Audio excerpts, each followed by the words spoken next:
Hi, I'm Angela Brummel, Clark County Poet Laureate, and today we're talking with Elizabeth Quiñones Zaldaña, who is one of the ambassadors for a poetry project with our state poet laureate, Gail Marie Pallmeyer. Her term began last June, and she is a 2022 Poet Laureate Fellow for the Academy of American Poets. Elizabeth Quiñones Zaldaña and I are two of the poets in Southern Nevada who are ambassadors of this project, along with four poets from up north.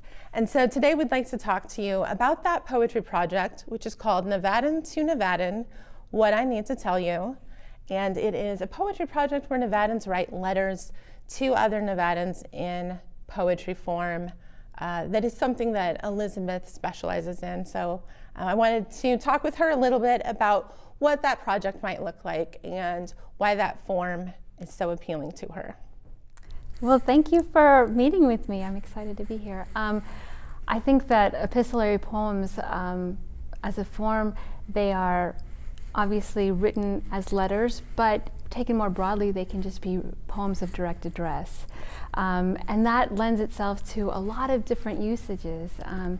You have a direct address to a named recipient, maybe just a general you, maybe a general you that within the context of the poem seems to be mysteriously very particular. And so as a reader, you're able to engage with that as kind of like the secondary recipient, right? Like reading over the shoulder of whoever's being addressed.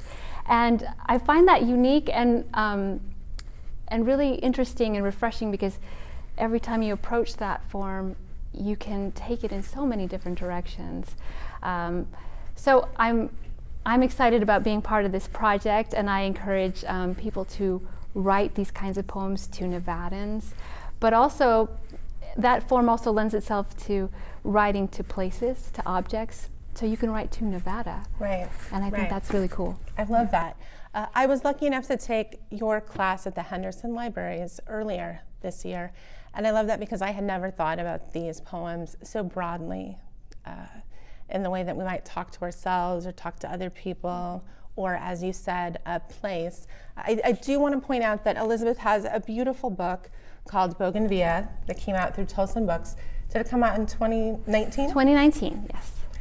I was wondering, I think you have poems of direct address in here. I was wondering if you would read some of them to us today to give everybody a sense of what we're talking about. Okay, thank you. This is called Distant Music. Your voice is a coin in a fountain.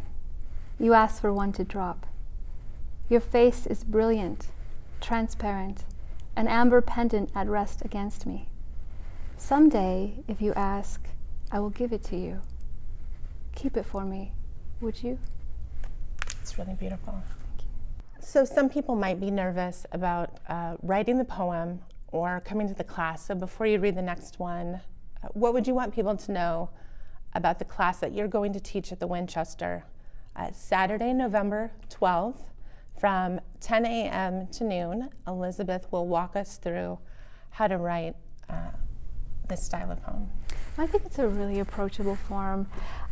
If you've never written poetry, you can format your poem just like you would a letter, with the recipient and then the body and then a closing. I mean, if that seems the most comfortable for you. But what we'll be doing is we'll be talking about the form, and as I had just kind of introduced, what are some of the possibilities for the form. It's used in a variety of ways. So we'll take a look at different poets like Denise Levertov, Carolyn Forche, Langston Hughes, Sor Juana Inés de la Cruz, Ruben Dario, and others, and see all the different ways that style of poem has been used in.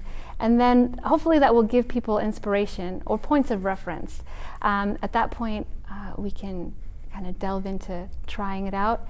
And then you don't have to share if you don't feel comfortable, but if you want to, then you're very welcome. It's a very encouraging environment, these kinds of workshops. So that's great. So even if someone has never written a poem, they might want to come just to learn about learn about it, learn about the project, and then it's up to them if they want to do it. That's great.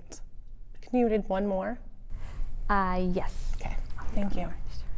This is called Returning. Refractive eye of green stone on a chain around my neck. Now and then I clutch it, now and then dream of passing on the rainy Coyoacan afternoon drinking chocolate, to Sophie, with eyes of fertile soil, born to me, beyond the sugarcane, los cafetales, the heavy sky. The refrain is smooth stone worn again, secured against the skin by sweat, not mine, my father's, her grandmother's, my grandfather's, by salt and grit that speak, I'll tell my daughter about you, one day when she understands. One day, sin compromiso, I bought a necklace hanging from a street vendor's wire. I love that one.